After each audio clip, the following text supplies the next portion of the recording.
আসসালামু আলাইকুম, সবাই কেমন আছেন? আশা করি সকলে অনেক ভালো আছেন। আজকে সাদা লুঙ্গি পিন্দা আপনাদের সামনে হাজির আমি ইমরান। গতকালকে একটা ভিডিওতে আপনার দেখাইছিলাম আমরা তুষ কিনে আনছিলাম, সেই তুষগুলো আমরা নিচে বিছিয়ে দিতেছি যাতে ঠান্ডা না লাগে, কারণ নিচে ফ্লোর হচ্ছে অনেক ঠান্ডা আর এবং শীতের কারণে ফ্লোর আরো বেশি ঠান্ডা হয়ে আছে। তাছাড়া আমাদের এই পাখিগুলো হচ্ছে আপনাদের একটা ভিডিওর মাধ্যমে বলছিলাম যে পাখিগুলো আমাদের আরেকটা জায়গায় নিতে হবে, কারণ পাখিগুলো অনেক বড় বড় হয়ে গেছে, যার কারণে জায়গা সংকট হয়ে গেছে ওই রুমে, যার কারণে আজকে আমরা এই রুমে ট্রান্সফার করব। আগে আমরা তুষ, খাদ্য এবং হচ্ছে পানি যেগুলো আছে সেগুলো দিয়ে নিচ্ছি, যাতে এগুলো আসার পরে পরে যদি আমরা পানি টানি দিই যাতে মারামারি না করে, দু একটা আসবো, এসে খাবার শুরু করলে হই হুল্লা করবো না। পাখিগুলোর বয়স হচ্ছে আজকে 21 দিন, এবং 21 দিন আমরা পাখি আনছিলাম হচ্ছে 1940টা। আমাদের এখান থেকে পাখি এই 21 দিনের ভেতরে মারা গেছে হচ্ছে 35টার মতো, মানে 1940টা পাখির থেকে 35টা পাখির মতো মারা গেছে আমাদের এখানে। আর মাশাল্লাহ আর সবগুলাই আর কি আছে, সুস্থ সবলে আছে, যার কারণে আসলে ওই রুমটা ফুল হয়ে গেছে। আমাদের আজকে এই রুমে আনবো, তো ওই রুমে থেকে এই রুমে আনতে আমরা সরাসরি কিছু দরজাতে দেই, দরজা দেখাইতে দেই, ওই দরজা খুলে রাখি, ওই সাইডে কাগজ নিয়ে দাঁড়িয়ে রয়েছে আরেকজনে যাতে ওইদিকে না দিতে পারে। কিন্তু দরজা দিয়ে এগুলো বের হইতেছে না কোনোভাবে, মানে বের হইতেছে দুইটা একটা, কিন্তু এগুলো মনে করেন বাইরে যায় ঘোরাঘুরি করতেছি যে ভয় পায় যে ভেতরে ঢুকে দেবো তা না। আর নেটের ওই সাইড দিয়ে যে আমরা নীল নেট গুলা দিছিলাম সেই নেটের ভেতর দিয়ে পাখিগুলো ঢুকে যেতেছে, যার কারণে আমার দরজাতে বের করা যাইবো না, আমাদের হয়তো একটা একটা ধরে নিতে হইব। আর তাছাড়া এই সাইডে যে নেট গুলো আছে নেট খুলতে হইব, তাতে একটা একটা ধরার চাইতে ভাবলাম যে আমাদের এই সাইডে নেটটা টান দিয়ে খুলে দিলেই একটু সহজ বেশি হয়।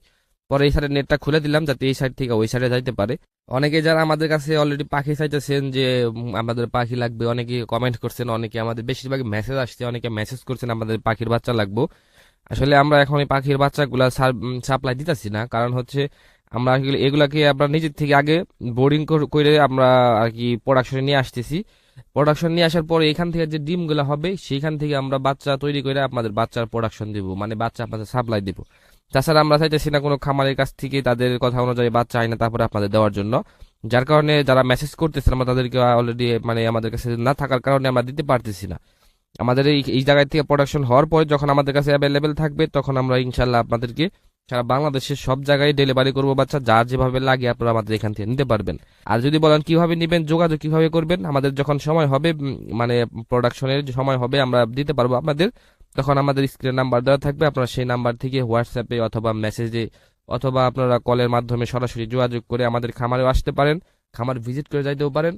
আবার চাইলে আপনারা ডেলিভারিও নিতে পারেন যে কোনো জায়গায় থেকে বাংলাদেশের, আমরা সেই জায়গায় ডেলিভারি দিতে সক্ষম। তবে আমার মতে কেউ যদি খামার করতে চায় তাহলে যে খামার থেকে সে মুরগিগুলা নিবে বা পাখিগুলা নিবে, যে যে খামারই করুক সেই খামারটা প্রথমে ভিজিট করা উচিত, প্রথমে দেখা উচিত কিভাবে তারা কিভাবে কাজ করতেছে, কিভাবে ওষুধ টষুধ খাওয়াইতেছে, সকল কিছু বিস্তারিত জানতে পারবেন একটা খামারে আসলে।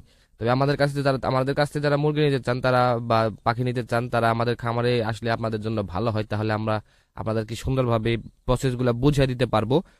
তো যাই হোক, আমাদের এখানে যে পাখিগুলো আসছিল সেগুলো আমরা ওই রুমে নিয়ে আসছি, মানে দুইটা রুমে এখন ভাগ করে দিছি। এখন পাখিগুলো খুব সুস্থ এবং সুন্দরভাবে নড়াচড়া করতে পারতেছে। 2 দিন আগেও হিজিবিজি হওয়ার কারণে পাখিগুলো ঠিকঠাক ভাবে নড়াচড়া করতে পারে নাই, নড়াচড়া করার সময় একটা আরেকটার গায়ের সাথে ঘেঁষা লাগতো। পাখিগুলো এক রুমে থেকে আরেক রুমে নেওয়ার সময় অনেক উড়াউড়ি করছে, অনেক ধুলা উঠছে, যেগুলো পাখিগুলোর নাক মুখ দেখেছে, এগুলোর কারণে ঠান্ডা লাগতে পারে।